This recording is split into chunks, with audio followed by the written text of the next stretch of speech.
அப்படின்னா இதுக்கு முன்னாடியும் நைன் டெயில்ஸை பயன்படுத்தி நம்ம கிராமத்தை அட்டாக் பண்ணது அந்த பெயின் தானா? இல்ல, அப்போ அது யாருடைய வேலை? அவனும் அக்காட்ஸ்கே சேர்ந்தவன் தான். எப்பவுமே ஒரு மாஸ்க மாட்டிருப்பான். எனக்கு தெரிஞ்ச வரைக்கும் இப்ப அவன் தான் பெயினை பயன்படுத்திக்கிட்டு இருக்கான். வாய்ப்பே இல்ல. அதாவது இவ்வளவு பலசாலியா இருக்கிற இந்த பெயினை பயன்படுத்திக்கிட்டு இருக்காங்களா? அந்த மாஸ்டர் மைண்ட் மாஸ்க் நிஞ்சா யாரு?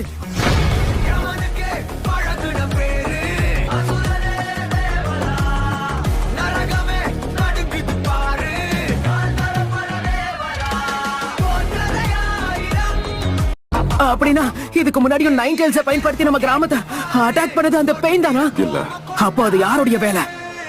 அவனும் அக்காட்ஸ்கே சேர்ந்தவன் தான். எப்பவுமே ஒரு மாஸ்க மாட்டிருப்பான். எனக்கு தெரிஞ்ச வரைக்கும் இப்ப அவன் தான் பெயினை பயன்படுத்திக்கிட்டு இருக்கான். வாய்ப்பே இல்ல. அதாவது இவ்வளவு பலசாலியா இருக்கிற இந்த பெயினை பயன்படுத்திக்கிட்டு இருக்காங்களா? அந்த மாஸ்டர் மைண்ட் மாஸ்க் நிஞ்சா யாரு?